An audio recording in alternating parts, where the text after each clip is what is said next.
नाज़रीन मुहतरम, अस्सलामु अलैकुम वरहमतुल्लाहि वबरकातुह। आज का सवाल ये है कि अगर इमाम ने क़िराअत करना शुरू कर दिया तो मुक्तदी सना कब पढ़े? क्या दूसरी रकात में, तीसरी रकात में या चौथी रकात में सना पढ़ना चाहिए या सना को छोड़ देना चाहिए? तो इंशाअल्लाह तबारक व तआला इस बारे में आपके सामने वाज़ेह और मुकम्मल हुक्म बयान करूँगा। आपसे गुजारिश है कि वीडियो को देख करके अपने दोस्तों अहबाब को भी शेयर कर दें ताकि उन्हें भी दीनी मालूमात हासिल हों। हर नमाज में तकबीर तहरीमा के बाद जो सबसे पहले अल्लाहु अकबर कही जाती है उसको तकबीर तहरीमा कहते हैं।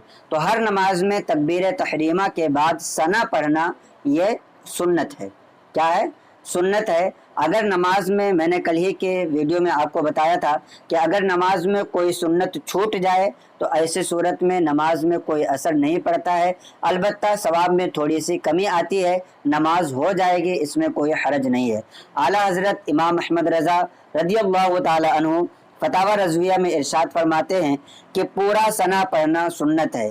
यानी सुबहानकल्लाह से शुरू करके जो पूरा सना है, सुबहानकल्लाहुम्मा व बिहम्दिका व तबारकस्मुका व तआला जद्दुका व ला इलाहा गैरुक, ये तकबीर तहरीमा के बाद पूरा सना पढ़ना सुन्नत है। अगर किसी ने छोड़ा तो नमाज हो जाएगी, अलबत्ता बग़ैर किसी ज़रूरत के नहीं छोड़ना चाहिए। अगर जानबूझ करके कोई सना छोड़ने की आदत कर लेता है तो ऐसी सूरत में वो शख्स गुनहगार होगा। फतावा रज़विया जिल्द नंबर 2 सफ़ा नंबर 61 पर यह बात मौजूद है। अब रही ये बात कि इमाम साहब के पीछे अगर नमाज पढ़ रहा है और इमाम साहब ने क़िराअत शुरू कर दी तो ऐसी सूरत में मुक्तदी को क्या करना चाहिए? तो उसकी दो शिकें हैं, दोनों शिकों को आप मुलाहिज़ा फरमा लें और दोनों शिकों को आसानी से समझ लें कि नमाज़ें दो तरह की हैं। एक नमाज होती है जहरी और दूसरी नमाज होती है सिर्री। तो जहरी नमाज जैसे फजर की नमाज, मगरिब की नमाज और इशा की नमाज, 3 नमाजें जहरी हैं जिनमें बुलंद आवाज़ से क़िराअत की जाती है। जहर का मतलब होता है बुलंद आवाज़। तो इन 3 नमाजों में हुक्म यह है कि अगर मुक्तदी पहुंचा और इमाम साहब ने क़िराअत शुरू कर दिया था तो ऐसी सूरत में वो तकबीर तहरीमा कहने के बाद नियत बांध लेगा और खड़ा रहेगा। लेकिन अगर इमाम साहब के साथ ही तकबीर तहरीमा कहा है लेकिन उसको थोड़ा सा लेट हो गया और इमाम साहब क़िराअत शुरू कर चुके तो ऐसे सूरत में भी उसके लिए 2 चीज़ें आएंगी। या तो वो सना का पूरा ज़्यादा हिस्सा पढ़ चुका होगा। अगर ज़्यादा हिस्सा पढ़ चुका यानी ख़त्म होने के करीब है तो ऐसी सूरत में हुक्म यह है कि सना को मुकम्मल कर ले। और अगर थोड़ा पढ़ा है यानी एक हिस्सा भी नहीं पढ़ा 4 हिस्से में से, तो ऐसी सूरत में हुक्म यह है कि वो वहीं पर खामोश हो जाए और सना ना पढ़े।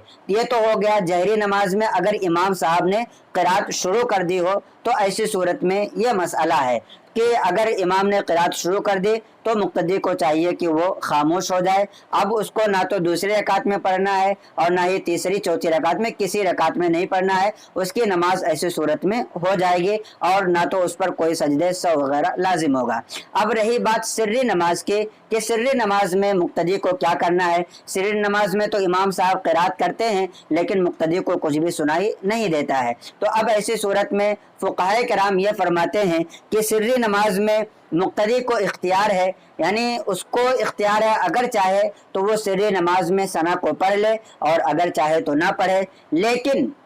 लेकिन अफजल और बेहतर तरीक़ा यह है कि सिर्री नमाज में चूँकि इमाम साहब की क़िराअत बुलंद आवाज़ से नहीं होती है और उस सूरत में यह हुक्म नहीं दिया जाएगा कि क़िराअत का सुनना लाजिम और ज़रूरी है। जाहिर सी बात है जब आवाज़ ही नहीं आ रही है तो लाजिम और ज़रूरी होने का कहाँ से हुक्म आएगा।